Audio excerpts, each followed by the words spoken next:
we're going to get started with the panel covering the Diplomatic Cigar Corps. One note, I'd be remiss not to give a shout out to Mr. Scott Vines with Tour Imports for establishing the Diplomatic Cigar Club in the United Kingdom. He inspired the team here at PCA to develop the Diplomatic Cigar Corps, which is taking a bit of a different direction than the Diplomatic Cigar Club in the UK took. But we are bringing together embassies here in the Washington, D.C. area that have a vested interest in the premium cigar market. The Diplomatic Cigar Corps, which was established last year, tackles issues involving international trade, protecting cultural items such as premium cigars, and collaborating when it comes to sharing information and educational materials with the governments that they represent. So without further ado, I'm going to bring in the two co-chairs, the Embassy of the Dominican Republic and the Embassy of Honduras. The representatives we have. First off, we have Mr. Ricardo Lopez. How are you doing, Ricardo? Hello, Ryan. How are you? It's great being here. It's always great working with the Premium Cigar Association. Thank you so much. And I'm going to now bring in representatives from the Dominican Republic, Amelia and Amaris. I hope I'm pronouncing that correctly. It's Aniris. Yeah. Aniris. I apologize for that. Well, thank you everybody for joining us today. Ricardo, if we could start with you, if you could just kind of give us a quick overview of the kind of cultural significance and economic significance of premium cigars in Honduras. Yes, sure, of course. Good morning also to my colleagues of the Embassy of the DR, Emilia, Aniris. It's great being here with you also. And yes, of course, Ryan, the cigar industry in Honduras has nearly 300 year history, and it was already declared in the country as an intangible cultural heritage. This due to the social and economic impact that it has in our country's economic and social development. Since its origins, we could see in the Copan area, that is the land of the ancient Mayas, the Maya civilization, that a type of wild tobacco called the copaneco was smoked by the Mayan Indians. And that is why they are largely considered being the inventors of the tobacco smoking. So we can see that we have a long and rich cultural history and identity that it is still feel and sensed in the Honduran society. Fantastic. Amelia and Amaris, would you like to speak towards the cultural significance of premium cigars for the Dominican Republic? Thank you, Ryan. First of all, we would like to thank PCA for allowing us to join during this summit and say hello to Ricardo. Ricardo, it's always nice to see you during smoke sessions. About our country, well, we don't want to go too much in detail because our ambassador's video will explain it a little further. But we want to say that the tobacco industry is very important culturally, socially, and economically for our country. Tobacco production in Dominican Republic dates back to the time of the indigenous people, as Ricardo was also saying. But it's not till the 1950s that tobacco crops became a reality. And then in the 60s, the Tobacco Institute was created. And that focuses more on promoting the production and the export of handmade cigars. Fantastic.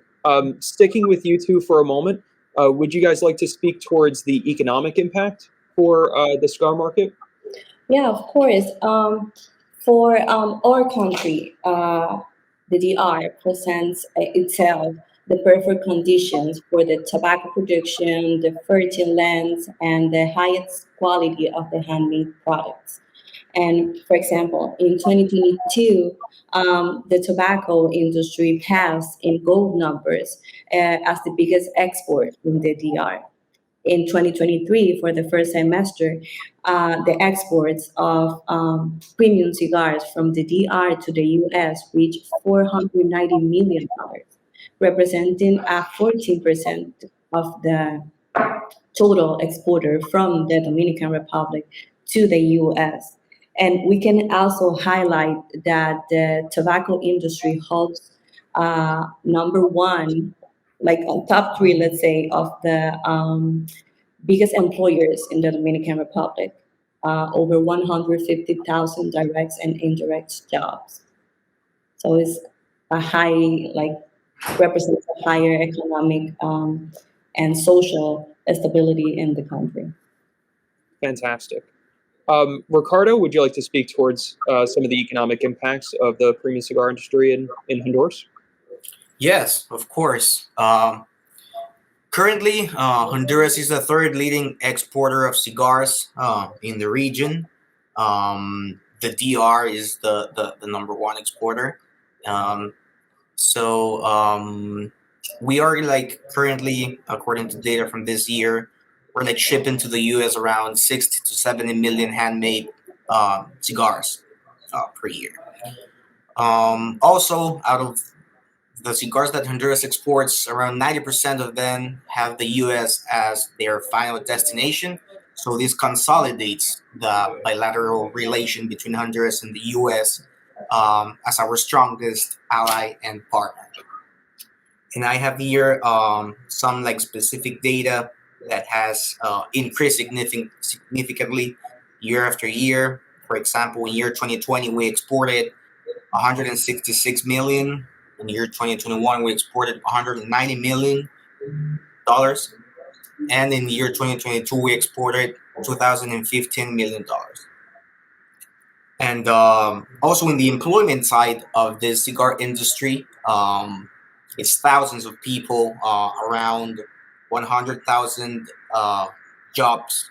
That these are many direct jobs and also indirect jobs. So this is a huge number in the Honduran economy and society. And many families depend on this to sustain their households in the formal economy. So that is why it is extremely important for us as a government, as an embassy here, to support the industry that generates jobs. We have to work together to achieve a correct environment for the companies to thrive and develop, and to create also more jobs. In that way, we can address many social issues, and we can combat international social issues like the irregular migration that has like many countries encountering in this problem. Fantastic. Yeah. Moving away from the economics for a moment, back to cultural side of things. Premium cigars as a market has expanded beyond just tobacco products, right? It's moved into tourism. It's moved into more soft power. Let's move back to the DR for this to start it off. How have you seen the premium cigar industry kind of impact other aspects or diplomatic relations, perhaps? As premium cigar market keeps expanding. For example, in the Dominican Republic, the premium cigar industry plays an important role, as I said, in the social and economic development. Yeah. It has become, in the DR, the premium cigar industry, the most valuable asset after gold. And we can mention this because the industry itself, thousands of people visit the DR to attend international festivals. For example, the one that holds Pro Cigar. A lot of people, thousands of people travel to the DR to visit the premium cigar factory, the plantations, to get to know more about the Dominican premium cigar. So it affects not only the producers, the farmers, is given back the tourism, is given back to the whole country just because of this industry. Fantastic. Ricardo, would you like to add anything from the Honduran perspective?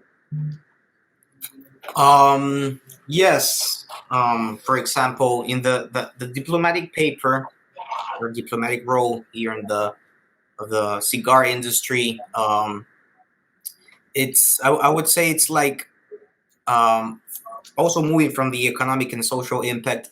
It's like it's also like fun sometimes because like whenever I attend like some meetings on behalf of our ambassador or like at some point, people often mention to me about the quality of like Honduran premium cigars, and they consider themselves like cigar aficionados or something.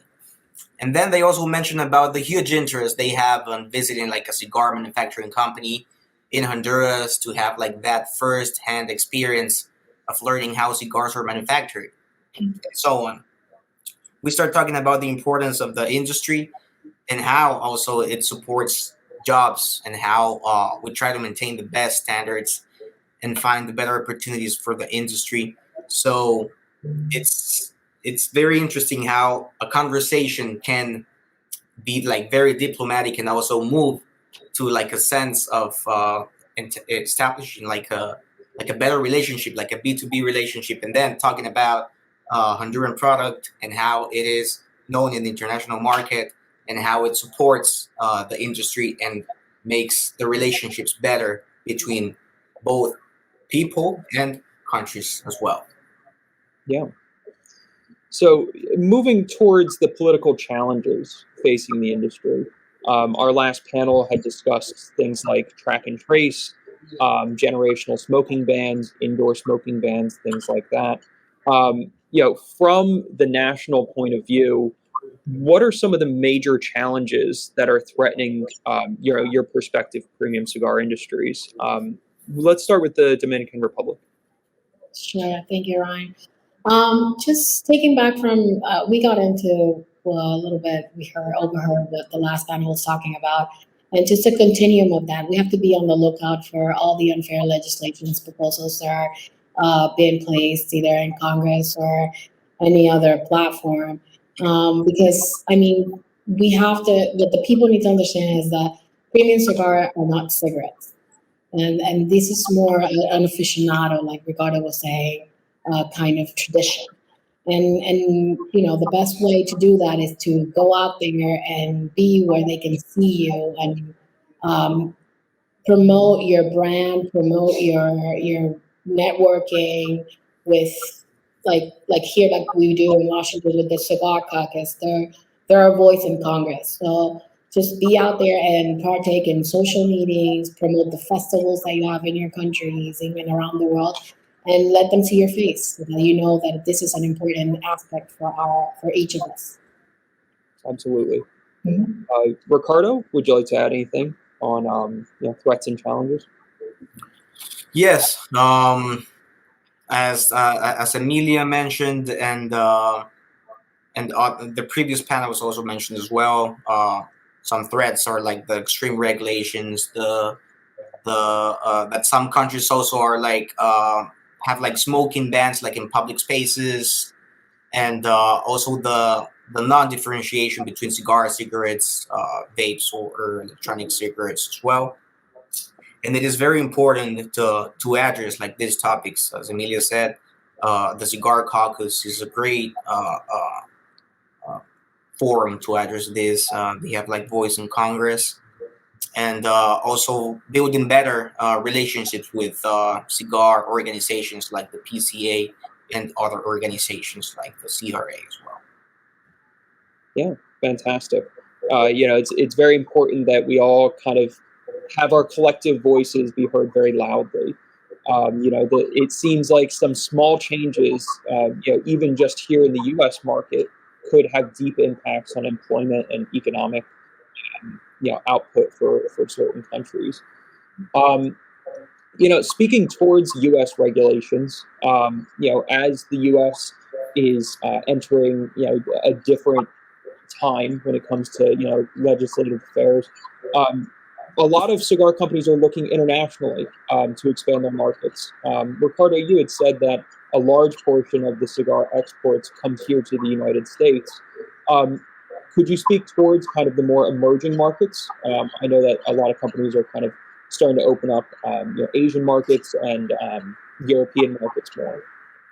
Yes, currently I know that some Honduran manufacturing companies are looking towards Asian new markets that have opened. And it's currently like at the beginning stages, the beginning phases. So it's like negotiating tariffs, negotiating quantities, negotiating prices, etc. So I couldn't say like a solid like number right now or a solid market that is going to happen, but we hope that it helps the local and national industry to develop even more and have better opportunities and better access, and hopefully create more jobs. Fantastic. Representatives from the Dominican Republic, would you guys like to speak towards developing markets outside of the United States, Canada? Yeah, so the U.S. obviously is the first market where the premium cigars are exported. We do have relationship with the European markets. Is our second. It holds the second place where all the tobacco industry exports goes. So we do have a good position in Europe already. Fantastic. Mhm. So moving towards moving back towards the diplomatic cigar corps, how do you guys feel that cigar producing countries can make the best impact in their host countries? So not just in the United States, but say a Dominican embassy in a different country too. How are they going to make the most impactful message to protect premium cigars?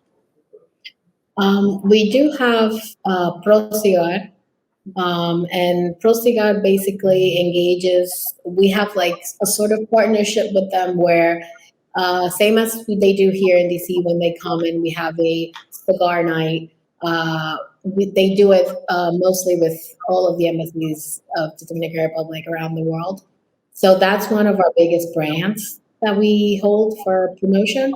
And then again, having a link with the associations in every country through our economics and commercial department. Fantastic. Yeah. The rum and cigar nights are definitely a marquee event that have a deep impact on politics around the world.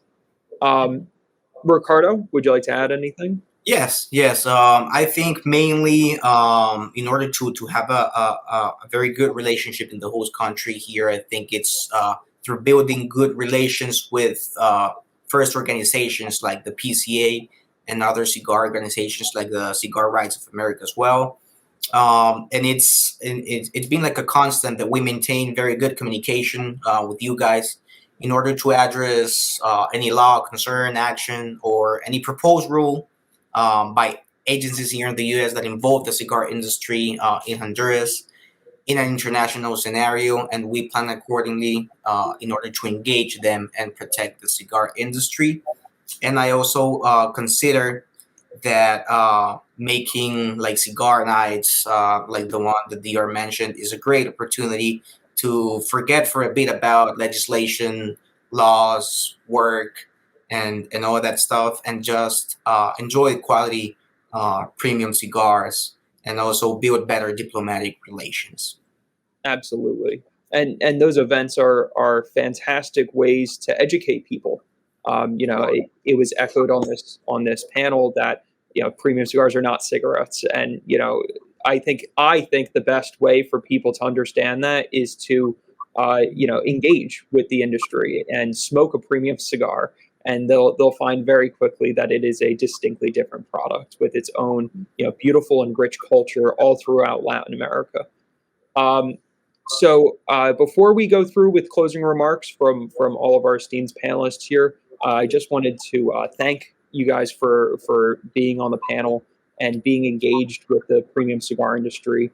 Your voices are very loud and great, messaging tools when it comes to the U.S. Congress or nations around the world.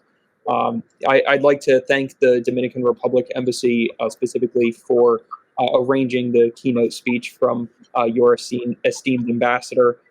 For those who missed it in the beginning, I will be replaying the pre-recorded message directly after this panel. Ricardo, would you like to have any closing remarks? Yes, some quick closing remarks. Well, first of all, thank you very much, Ryan, the whole PCA team. It's incredible working with you guys. Also, the DR, it's a great colleague embassy team that we can always rely on. And I would also like to say that the premium cigars for me have like a social role, meaning that you can have one of the best conversations, discussions, and rich consensus while enjoying a premium cigar. And this is what makes the experience memorable and helps establish better relationships through a premium cigar culture. Fantastic. Amelia and Amiris? Sure. So first of all, we do understand that to love premium cigar is to love tradition and to love culture. We also understand that to partake in the industry is to be aware of the positive impact that it has socially and economically with this industry to our countries, being Honduras, Dominican Republic, the U.S., and everybody involved in the process. We wanted to thank you, Ryan, thank PCA for hosting this summit and inviting us to this panel. Thank you, Ricardo, also for sharing the space with us. We hope to see you again soon in person on another Cigar and Rum Night, hopefully happening soon. Hopefully. That'll be fantastic. We'll both be there, of course. Of course. Thank you so much. And now for some words from the esteemed ambassador from the Dominican Republic. Thank you so much for being on the panel, guys. Thank you. Thank you, Ryan. Good afternoon, honorable representative, dear friends and colleagues, tobacco aficionado, special guest. For me, it's an honor to address you today through this platform to highlight the importance that the tobacco industry represents for the Dominican Republic. And most importantly, how the market drives an area that promotes the strengthening of the ties between Dominican Republic and the United States of America. The tobacco industry is key for the social and economic stability of our country and for the region. For example, tobacco production is part of the Dominican history from the time of the Taino indigenous people. It has been part of our culture. The main market for the international export of the Dominican Republic premium cigar is the United States. For the first semester of 2023, tobacco export from the Dominican Republic to the United States of America reached $490 million, which consists in the 14% of the total export of the country. The tobacco industry in the Dominican Republic provides over 150,000 direct and indirect jobs that benefit small farmers, their family, and their community, especially women. Tobacco is not only a cigar, it's a way of life and a livelihood. In addition, we also want to highlight the wonderful initiative of the Diplomatic Cigar Group launched here in the city of Washington, D.C., through which we will create spaces to analyze and discuss action in benefit of the industry, and through which we will be in the lookout of the unfair legislation proposal that attempt to impose taxation to the producer and the consumer of the tobacco in the United States.